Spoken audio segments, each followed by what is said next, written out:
it's Lily Mae coming to you live from Las Vegas. And it's LindaRose coming to you live from Maine.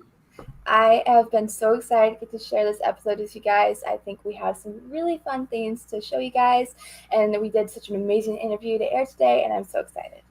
This interview was a lot of fun for me to film, and especially since I thought just the vibe of the interview and just kind of the connection that the three of us had while filming this was insane, and I loved getting to film this interview. I thought it felt like it was a very safe place, and I really enjoyed it.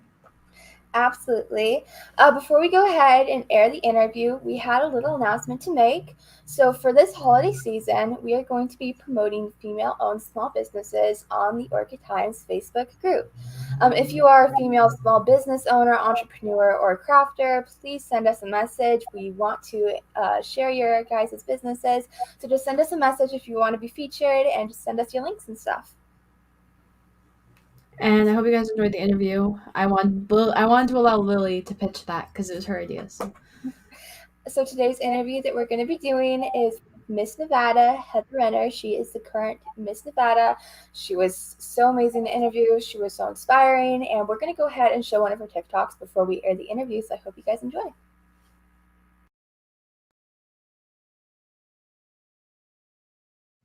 I'm Heather, and I'm the first openly gay Miss Nevada. This is me winning last week, and in the past week, I have gotten a lot of homophobic comments that I would like to share with you. A lot of people said, who cares? Why do I need to know her sexual preferences? Some people felt like me talking about my experience as an LGBTQ person would alienate those who do not fall into my community. Here's why it matters. I didn't know that people could be gay until I was probably 11 years old. I spent my entire childhood without access to the language of my community. The first time that I ever heard the song I Kissed a Girl by Katy Perry, I thought it was a cover of a song by a man because I didn't know that women could kiss each other. And if this week has taught me anything, it's that people who have biases against the LGBTQ plus community probably don't actually know any gay or trans people in real life. And that just continues to feed the misinformation that leads to their biases. So I'm going to let you in on a little secret. Gay people have existed since the beginning of time in every single society in history. And the only reason that you don't read about us in your history books is because we were forced to hide in order to survive. And I want to make it clear that as Miss Nevada, I will never hide who I truly am. So if you don't know anyone who's gay or trans, follow me. Ask me all of the questions that you've always wanted to ask. Let's clear up those misconceptions, because being who you really are is so incredibly exciting. And if you can let people into your life who have different life experiences than you do, your entire worldview will open up. So let's make history together. Let's create a society where people can be people regardless of their gender identity or sexual orientation, so that someday no one will care. Hey, Heather, thank you so much for coming on today and doing an interview with us. We're so honored to have you on. Thank you for having me. It's fun to be here, you guys. Thank you. So to start off this interview, we want to go ahead and ask you, what inspired you to join the Miss Nevada pageant? My grandma actually started volunteering for the Miss Nevada Scholarship Organization about 50 years ago. And then my mom competed when she was eligible, and she was first runner-up to Miss Nevada in 1989. And so after she was done competing, she became the producer of the Miss Reno Sparks pageant in Reno. And so when I was a kid, I would come with her to rehearsals every Sunday, and seeing the girls in their gowns and getting to do their talent, it was like the coolest thing in the whole wide world. And I just couldn't wait until I was old enough to do it. So I started in the teen program about 10 years ago. And this was my first year running for the Miss program. And clearly it turned out okay for me. Oh my goodness, it's so amazing to hear. Yeah, Absolutely. it was such a dream come true. I mean, I've literally been waiting to do this my entire life. It's so cool. Oh, that's amazing. Yeah, I know a little bit about pageants, not a ton, but I know a few people who have been in a pageant. So I know a little bit about it. And I know that especially I play sports a lot, so winning is something that has been so huge for me, because when you win, you just feel so happy and excited. What was it like winning Miss Nevada? Overwhelming. First of all, you say Nevada. Shame on you. It's Nevada. That's one of our big pet peeves here in Nevada. But it was like, I was short circuiting. Really, I didn't really know what to do with my body, and in all the pictures, you can see me trying to stop myself from hyperventilating because I'm trying not to cry, and then that's just a lot of energy up there. So it was amazing, and I was so excited to get to share that experience with my mom, who was in the audience, who's been cheering me on and been my biggest supporter my whole life. Oh, that's so cool. I know my mom is one of my main supporters with my music and stuff, so it's so cool to hear. Yeah, what kind of music do you primarily like? I like to play like contemporary pop a lot. I'm like folk. Very nice. Folk is my favorite kind of music, so I love that for so you. Pretty. Yeah. Thank you. For our next question, I wanted to ask, as somebody that's part of the LGBTQ plus community, I found your story really inspiring. What does it mean to you being the first openly gay Miss Nevada? It means the world to me. I knew it was going to be a big deal because representation is always important.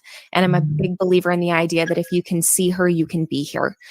You can be her. And so getting to be that figure for so many young people who've never really had anyone like me to look up to it's really special. And actually the feedback that I've received on TikTok and on social media has been so overwhelmingly positive that it's made me realize that people need a representative like myself even more than I had previously imagined. Oh my goodness, absolutely. And I know it was so amazing. I scrolled past your story on TikTok once and it was just so inspiring. I hadn't seen anybody like that on the Miss Nevada pages before. So it was so amazing to see you on there and it was really inspiring. Thank you very much. Yeah, it was a treat for me to get to see Erin O'Flaherty at Miss America 2016. She was the first openly gay candidate. And since then, I've been in contact with her, and she's so nice and so sweet. And I felt like I was talking to a celebrity. So, in the past 6 years, our representation has been dwindling, but the world has changed a lot in 6 years. So it's exciting to be a representative in today's LGBTQ plus community because our community has made a lot of quick progress. Absolutely. I know that it's really important to use your platform, especially when you are when you have grown so quickly, and when when we started Orchid Times, we started growing quicker than any of the other shows on the network, which was it was shocking because we weren't expecting it to grow so much. And then once one of our episodes hit 10K views, it was like such a huge thing for us. We were all so excited. And it was just from then on, our show's been growing hugely. And we wanted to know a little bit about how you use your platform now. I primarily talk about LGBTQ plus issues, history, specifically things that are going on in the news that impact my community. That's not at all the way that I planned to use my TikTok account. And so when I started my Miss Nevada account, it was more focused on, here's one video about some of the homophobia that I've encountered so far. And then let's talk about how that kind of thinking is backward and how we can move forward and kind of bridge the gap between the LGBTQ plus community and like the straight cisgender community. So I thought, maybe this will be one, maybe 2 videos. And then I would make more videos and they didn't get nearly as much response from the audience. And that made me realize that that was what people needed to see more than anything. And so I'm always looking for, new trivia or history to share with my followers because history is vast, but unfortunately, a lot of our stories have been forgotten. So if you have any recommendations about stuff you want me to talk about, drop me a DM, let me know. Oh my goodness, it's amazing. I know it's super important to use media in order to educate people and teach them new stuff. It's super important and it's so amazing that you use your media like that. Using that to bridge into our next question, what does it mean to you being able to use your platform to help educate people about the LGBTQ plus community? It's awesome. It has provided me a much larger audience to talk about my experience in the performing arts as well. And so that is my personal volunteerism project in the Miss America organization is called Breaking the Fourth Wall, which empowers kids with the confidence of the performing arts and helps them break out of their shells because I needed that as a kid. I was so shy. I was so afraid that, if I did or said anything, all of my classmates would judge me to no end. And in that way, I was my own harshest critic. And so getting to be in theater for the first time was like giving myself permission to be silly and try new things and recognize that you can't do anything wrong if the answers are subjective, right? So if the questions that are being asked of you are like, how do you think a witch would walk? There's not a wrong way to do that. And I needed that permission to sometimes make weird choices. And so I get to use my platform to talk about performing arts, and the kids that I have gotten to interact with who have just taken off with my program, and they've had so much fun learning how to identify and communicate their feelings and how to speak in front of their peers and introduce themselves confidently, because all of those are skills that I use on a day-to-day basis within the Miss America organization. But they're also skills that you could use if you've never done any kind of performance, right? So speaking in front of an audience, you might use at a high school graduation or when you're saying your wedding vows someday. So I wish more people had practice in public speaking, and that's what I'm working on, giving kids practice. Yes, that's so great to hear. I know my music so helped me get through this rough period where I was shy and stuff. And definitely this show, Orchid Times, I was so nervous about public speaking before I started doing this. And this has helped me so much more. So definitely performing arts and all of that is so important in helping you grow. Oh, yes, absolutely. Absolutely. And LindaRose, to speak to your point earlier, I did every sport under the sun as a kid. And I thought that I was bad at teamwork, but I just hated sports. You know what I mean? And so I feel like so often kids are offered the opportunity to be in a sport or offered the opportunity to be in those more well-funded areas, right? Because unfortunately, sports do get a lot more funding than the performing arts. But I didn't have access to theater until I was in high school. I had access to every sport under the sun as a kid, and I could have used more time with music. And it's wonderful, Lily, that you've really found that for yourself, because you deserve it. You deserve that creative outlet. Oh, thank you. Yeah, it's definitely been such a great outlet for me to use. Absolutely.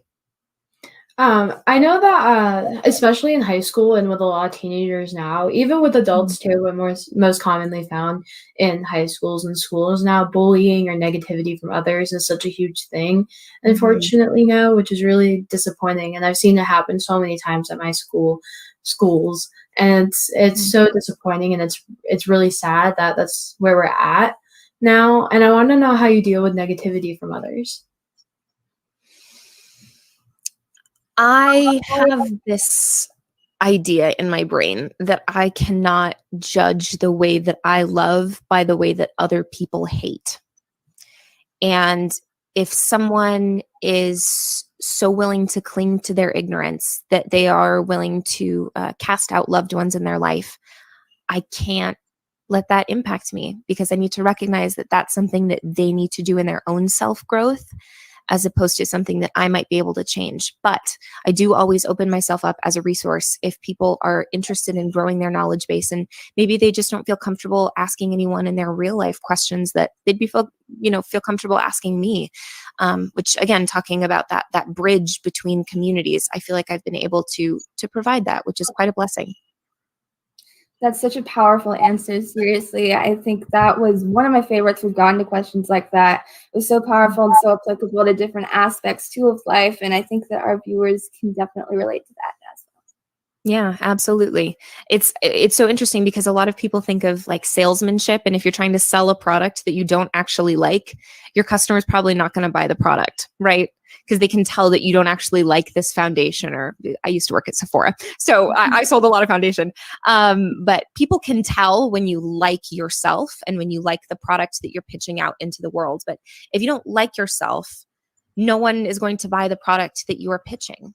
And, self-love is earned. It's something that you have to work through every day, and it's always conscious. So for people who maybe don't have that natural reaction to be kind to yourself, it is a learned behavior. Stick with it. It gets easier. Absolutely. Such a powerful message. I know that you've mentioned before on your media that these pageants are becoming more feministic. What changes or advancements can happen to help continue or grow this movement? Yes, absolutely. So the only system of competition that I have ever competed in, seriously, is Miss America. And so I know that the Miss USA system, which is owned privately, and it is not a nonprofit from my understanding, but that's more of a modeling focused organization. And so you win modeling contracts, and it is more aesthetically purposed because that is who, contributes to that pageant community. That's who participates in those events, is people who are looking to do modeling. But for Miss America, at least, talent this year at Miss America is 50% of our preliminary score. Interview is 20%. And then we have a social outreach part of competition where we get to be judged on like a TikTok style video. And then we have on-stage interviews and red carpet as well. So what they're asking us to do is to have a talent that can entertain and hold an audience and be able to speak freely in front of large groups of people, because ultimately that's what you're going to be doing as Miss America. And you have to be able to walk into a room and connect with everyone there in a really meaningful way, because that is the job of Miss America. Yes, absolutely. And thank you so much for explaining that to us some too. Of course. Yeah, no, I mean, I think that the scoring alone really reflects the way that Miss America has changed. And if you look at, Miss Americas from the past, I think I watched 2014 the other day where Nina Davuluri won from New York. And the swimsuit competition it feels really weird and outdated, and it's a bit strange to list a woman's professional and educational accomplishments when she's half naked on stage. That's a little funky in my brain. So I'm quite glad that they discontinued that phase of competition. I think it is a lot more representative of more women who want to be in this organization for professional and educational development instead of just for that aesthetic basis. Absolutely. And I'm so happy that especially this year that there's so much more representation too. Yes, always, every year. That is my favorite thing about Miss America, because I don't know if you guys know this, but when it started in 1921, one of the contract points was that you had to be in good health and of the Caucasian race. Now, this was 1921, right? It was a very different world, but progress has been very steady in Miss America throughout the years, and it is such a relief to me, the ways that we continue to progress. And I can't wait to see what Miss America is like in another 100 years. I don't know if I'll be alive. I definitely won't be alive. But I'll be interested to see where it goes at the end of my life. Yeah. Absolutely. Thank you so much for explaining it. I think it's really important too that that things like pageants and everything evolve to not just fit a certain type of person and to fit different types of people as well. And I wanted to know what advice you would give to someone who's wanting to enter a pageant but feels like they don't fit the typical image. Oh, do it. Do it 100%. Because even if you don't win, you will learn so much. I lost my first 2 pageants that I ever competed in. And I learned a heck of a lot. And then I came back the next year and I was a better competitor for it. And so each time that I have lost, I have learned something pretty significant. And I think that is a really big thing for people, not only in the pageant world, but in day-to-day life, is that if you aren't immediately successful at something, I wouldn't take that as a sign that you should discontinue doing that thing. Instead, I would take that as a sign that you have a lot of room to grow. And that is what I love so much about Miss America, is that every year that I prepare for the state competition, I can track my personal growth. I'm a better human being from the time that, I received my Miss Las Vegas title to the time that I was competing for Miss Nevada. Like I'm a better person for it. And I think that sort of personal development is what a lot of people who maybe are shy to get started don't have any idea how that will change your life. Oh, and that's so great to hear. And I know some people in our audience might find that really inspiring too, for other people who are wanting to maybe get into doing pageants and stuff. So for this next question, I wanted to ask, what do you hope to accomplish as Miss Nevada? I have a few pretty high goals that I've set for myself. So I have a goal of teaching 3,000 kids across my state. I honestly believe that there is a really significant empathy gap in the world right now. And I think that's leading a lot of people to bully others or to discriminate against others. And when you put someone in a theatrical setting, they get to watch someone's life for 2 hours. And that life could be entirely foreign to them. That character could be experiencing a form of discrimination or a struggle that the audience member themselves has never faced. But when they see that person's struggle reflected on stage, I think that builds a lot of empathy. And so if I can reach kids in our state and build that sense of empathy when they're young, they're going to turn out to be better human beings. And if we stretch their imaginations, they're going to have a bigger idea of the world that they want to change when they inherit it from us. And so that is one of my primary goals as Miss Nevada. I also am going to do a fundraiser in Southern Nevada, Northern Nevada, and Elko.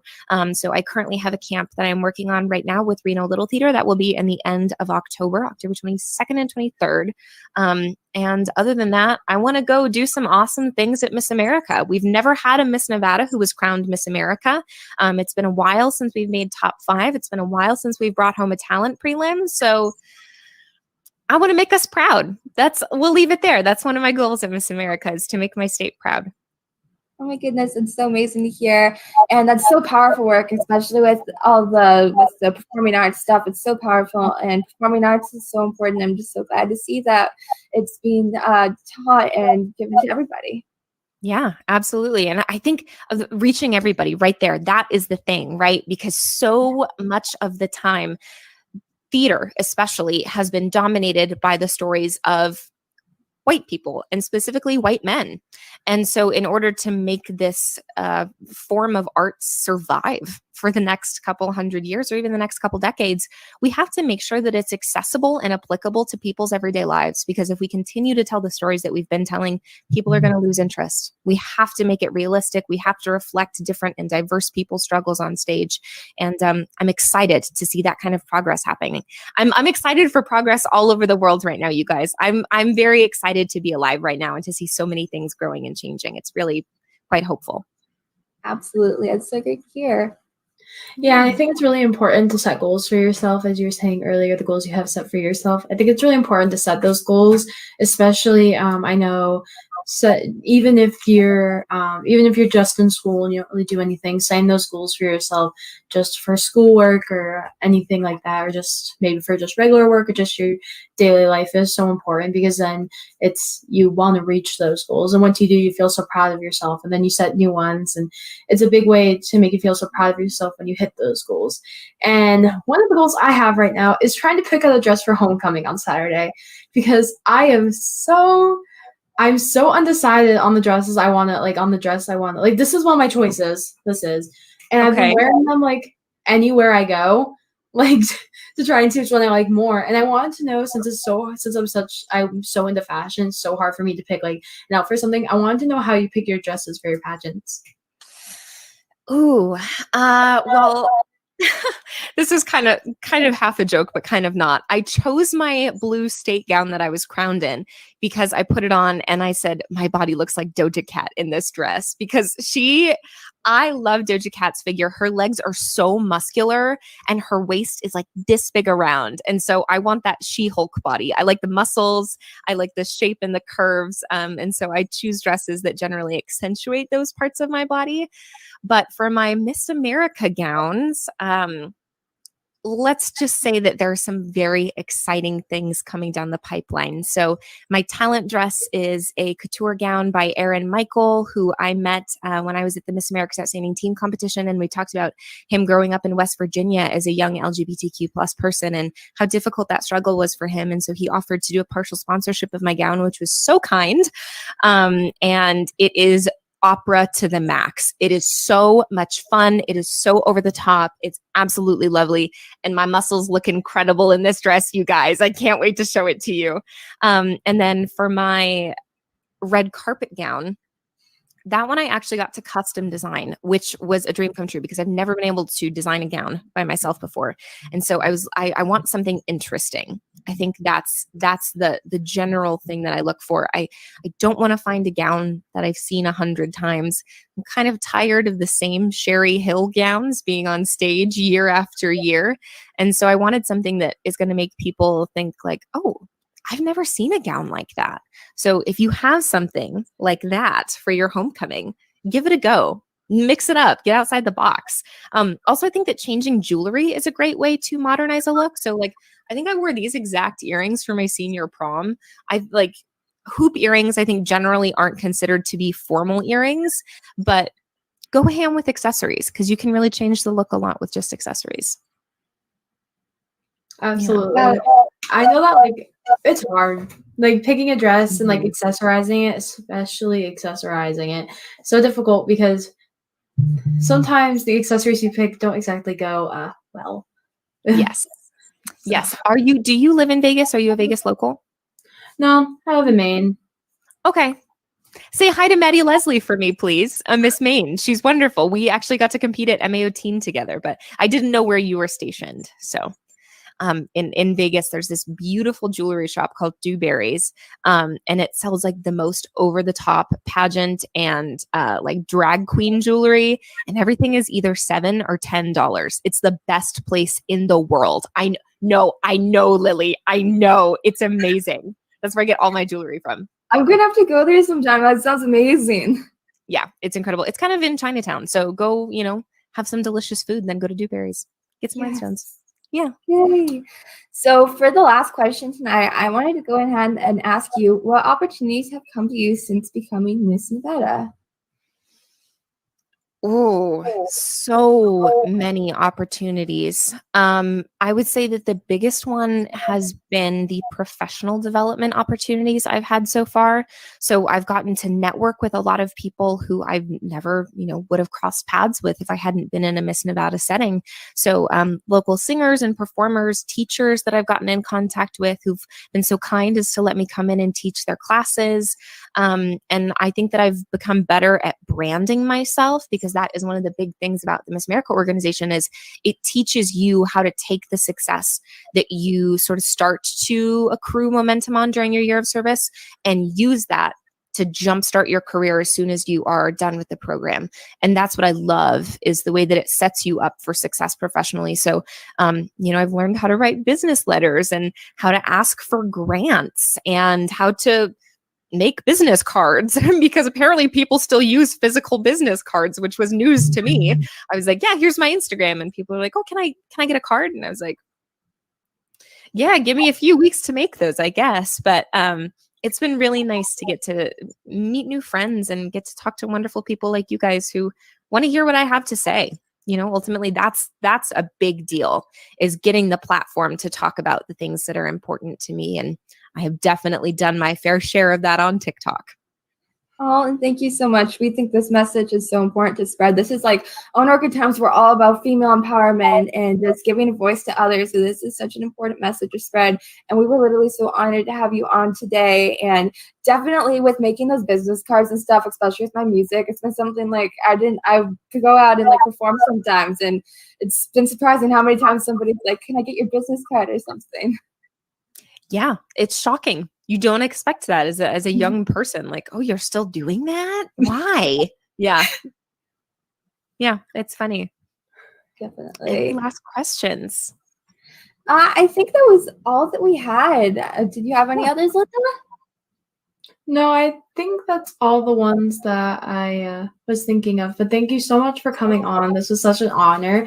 And your answers were so amazing. I'm so happy that you came on and agreed to come do this with us. Well, thank you guys so much genuinely for having me, because you guys are so much fun. And if you want to have me back in a few months as we creep closer to Miss America, let me know. I'm sure I'll have more information to share at that time. Have fun at homecoming. I know you will be beautiful.